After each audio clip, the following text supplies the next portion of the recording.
Hello, I'm Jill Schneider. I'm a holistic practitioner, been a volunteer with the Annie Appleseed Project for a number of years, and I'm excited to be here with Ann Fonfa, who is an advocate, a cancer survivor, and the founder of the Annie Appleseed Project. And we're going to be talking about her issues and where she's come from, where she is, and where she's going. Thanks, Jill. I appreciate the opportunity to talk to you because I have some really interesting news to share with the audience. 26 years ago, in January of 1993, I was diagnosed with breast cancer. One of the things that happened was 18 lymph nodes were removed. I didn't know that was going to happen, so I often say without my express or informed consent. Wow. And I had lymphedema all these years, swelling of my forearm on the left side, my hand for a while, my underarm, my back, my chest. Very annoying for people who have lymphedema. Some people have it, leg, limbs, arms, chest, back, stomach. It can be anywhere. It's very uncomfortable. So I believe that led to what happened that I'm going to talk about. So in April of last year, I developed a lump in the groin. And, I thought, and other people said, including my acupuncture, probably clogged lymph node. That seemed reasonable because my lymph system was messed up. And doing acupuncture, by November, we both realized this was not going away. In fact, it was getting bigger. So I had a scan done, and the scan said, not really a clogged lymph node, something's going on.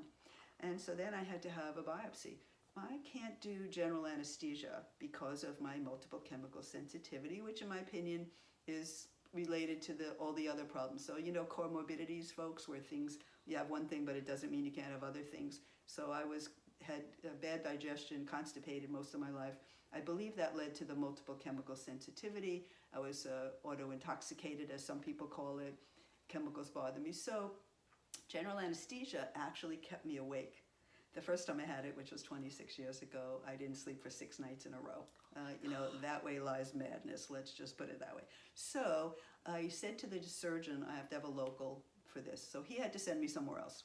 Finally, I got to Wellington Regional Hospital down here in Florida, in South Florida, and they did the biopsy, and the results came back in a few days, and it was very, very surprising to me and interesting. So what the pathology report said was that the lymph node is consistent with non-Hodgkin's CD10 plus and B-cell lymphoma, also called follicular lymphoma, and low grade.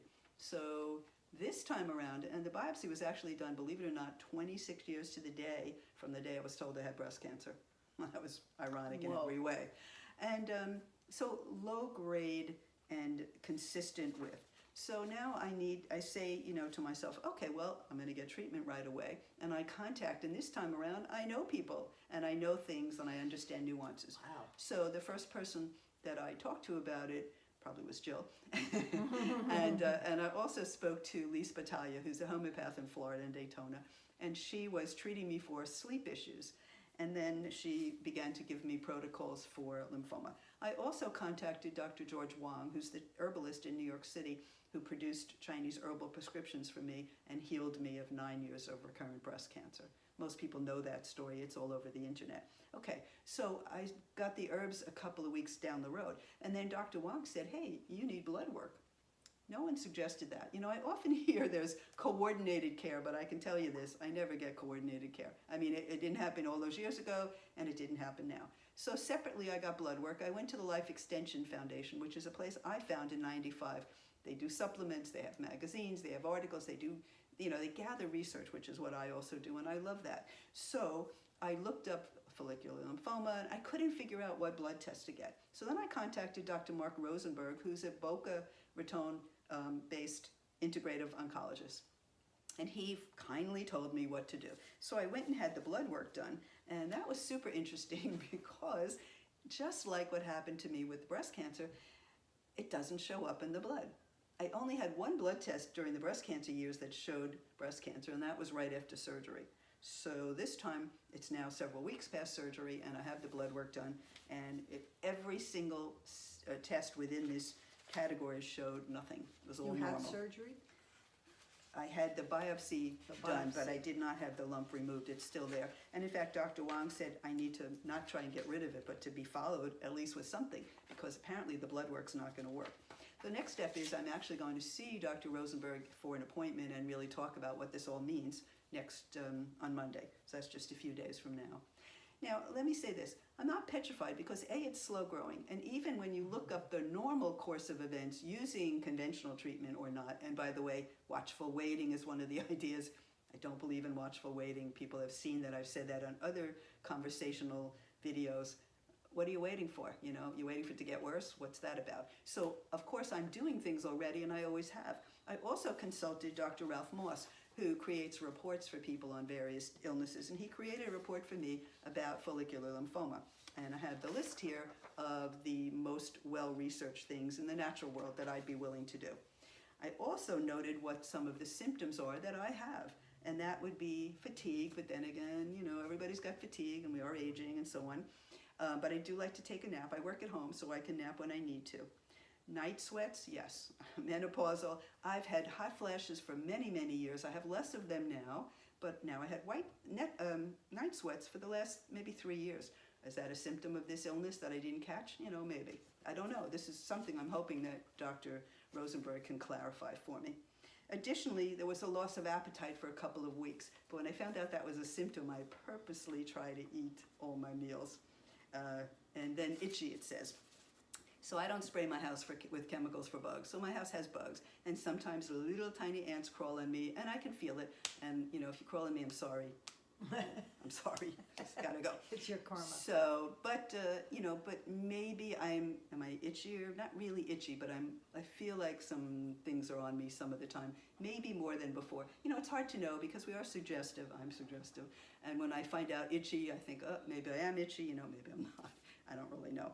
But the things that I already do or am doing, I'm topically applying CBD cream with frankincense or boswellia oil, also combined with medical cannabis. And I put that topically because, as some of you know, I've had breast tumors.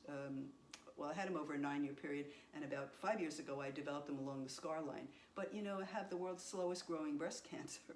So if it was it probably is cancer, but so what? You know, it's certainly not life-threatening, and this treatment is controlling them completely. They're vanishing, but very slowly, and I'm okay with that. It also suggests that acupuncture for symptoms, which of course I do every week anyway.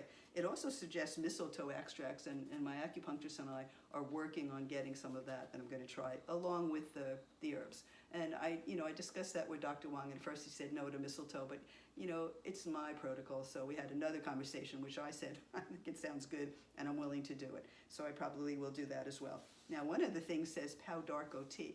I know already that I'm incredibly allergic to Pau d'Arco, because I tried that years ago for the breast cancer, and I literally passed out on the subway. Slid off the seat onto the floor, and may I say to my fellow New Yorkers, thanks for not helping me. Nobody did anything. I eventually woke up and got up and sat up, but it was ridiculous and unfair, but that's the way life was. It also suggests here cannabis, yay, cat's claw, which I'm currently taking, chlorella, which I take every day, and so on down the line. Coles, which I use for the breast cancer, Coles toxins, with no effect. Now, my alarm is ringing, and that is because I'm taking homeopathic treatment for the lymphoma. So excuse me while I take my drug.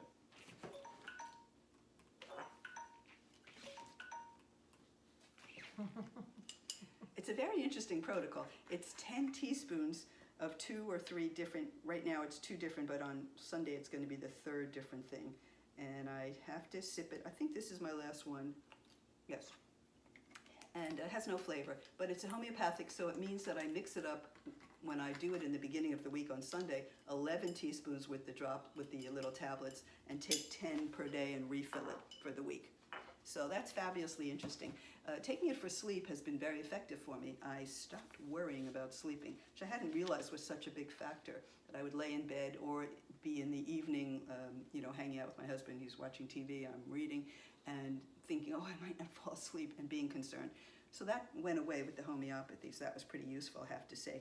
So I'm doing things right now like jumping on my trampoline, which I have at home, small trampoline, because that helps the lymphatic system flow. And clearly I've got blockage, and I personally think it's related, although no one said that specifically.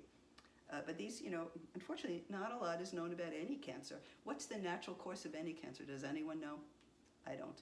But I think, I experience it to a degree because, remember, I had 25 tumors on the left side, 14 after mastectomy. So I'm anticipating that the natural course of this lymphoma will be quite interesting. But it is follicular lymphoma, which is a particularly slow kind to begin with. And I'm quite confident that I'll find out on Monday that mine is really slow growing. But, what they say is the course is 20 years. I'm 71 now, so, I'm really not worried at all. First of all, as everyone knows, and I've said millions of times, we all are going to die. It's how you live that matters. And I have determined not to worry about having follicular lymphoma on top of breast cancer. And by the way, if anyone else has experienced that, get in touch with me.